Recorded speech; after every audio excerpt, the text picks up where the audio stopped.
Welcome back to the MSU Federal Credit Union Coaches Show. Racism in a sport like hockey is more prominent than we realize, and for Michigan State's Jagger Joshua, he experienced it firsthand during a game a couple of weeks ago. It was traumatic for the senior forward, but in the wake of it all, this past month has shown him the hockey community is ready to change. Jagger sat down with our Nick Mantis to not only share his viewpoint of the incident, but how he's ready to move forward. On November 11th, while playing the game he loves, Jagger Joshua experienced something that no one should ever have to go through. The Spartans were playing Ohio State when he heard something that was sadly all too familiar. In the second period of the series finale against the Buckeyes, one of the officials heard OSU forward Camille Sadlocha utter a racial slur at Joshua. As awful as it is to keep replaying it in your head, can you just take us back to what happened? Pretty much, it was a Friday night game versus Ohio State. It's a heated game, and I remember after one whistle, I heard something in the distance, kind of didn't really pay any attention to it, skated to the bench and so on, and then the next period, I heard these slurs multiple times again directed towards me, and that's when the ref heard and decided to take action and let the other refs know what happened, and that player was dismissed from the rest of the game.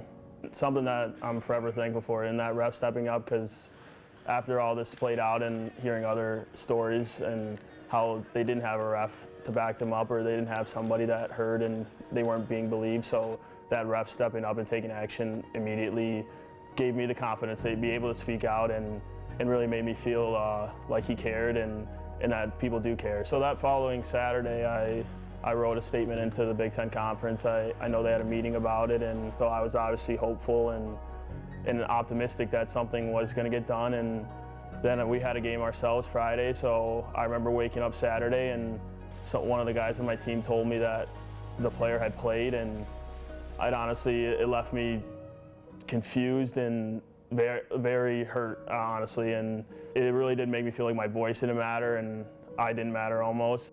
So in order to make his voice heard, Jagger posted a statement on his social media describing what happened and how Ohio State and the Big Ten Conference weren't doing anything about it, which was something he didn't want to have to do.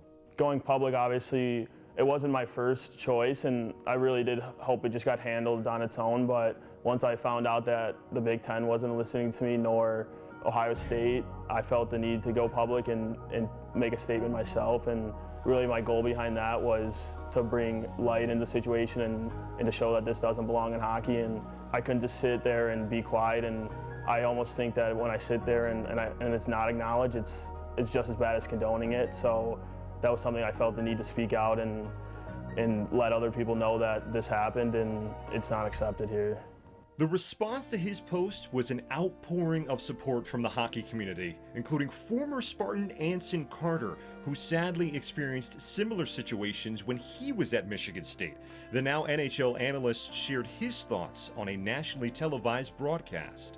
If a player's following you around the ice and the referee hears the guy calling you Curious George the whole night, and finally the referee's the one that goes to the officials and says, hey, you're getting misconduct, and then he goes to Jagger to confirm it, that player should be gone. It's saddening that it's still going on 25 years later, and that's something that me and him both want to fix, and having somebody like Anson reach out to me with his influence in the hockey world and showing that he cares, and this is something that means a lot to him as well.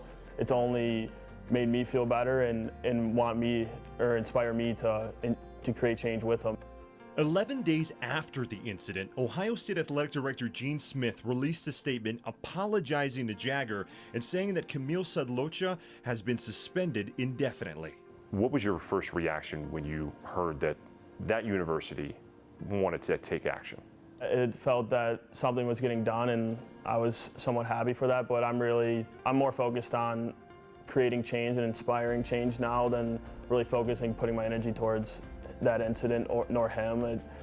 People make mistakes, and I'm not perfect either, and this could be just a life learning lesson for all of us involved and everybody that is a part of it. So I'm more just focused on making sure this doesn't happen again and getting rid of racism in hockey. Would you think that there would ever be an opportunity for you to sit down with Camille and have a conversation at race, and what would you say to him? I'm obviously open to sitting down and talking to him and educating him on words that may hurt others' feelings and stuff that doesn't belong necessarily. And I think this is all just a life learning lesson, and I do understand that people make mistakes, and I'm all for helping and educating further on. When you have a child someday and they're most likely become a hockey player, what do you hope the future looks like for hockey? I don't want them to have to experience the same things I did, and my main goal is just I want everybody to feel welcomed when they play hockey and not have to deal with negativity towards them playing or their skin color, and really just enjoy the game and not have to worry about the outside and the outside world. You want them to play your position? You want to be a defenseman? You want to be a goalie? For like, where do you see your kids playing? Well, I'll tell you for sure, my kids won't be playing goalie. That's for sure. But no, I mean whatever he wants and whatever he wants to do or she wants to do, and as long as they're having fun, that's all that really matters. Joshua is in the midst of one of his best seasons in the green and white, and a lot of it has to do with the shiny new digs he and his teammates are privy to now that the renovations at Munn Ice Arena are complete. Coach Adam Nightingale gives us a full tour when the MSU Federal Credit Union Coaches Show returns. Closed captioning sponsored by Hearing Life, helping Spartans love their ears. With 41 locations across Michigan, go to hearinglife.com to take a free online hearing test.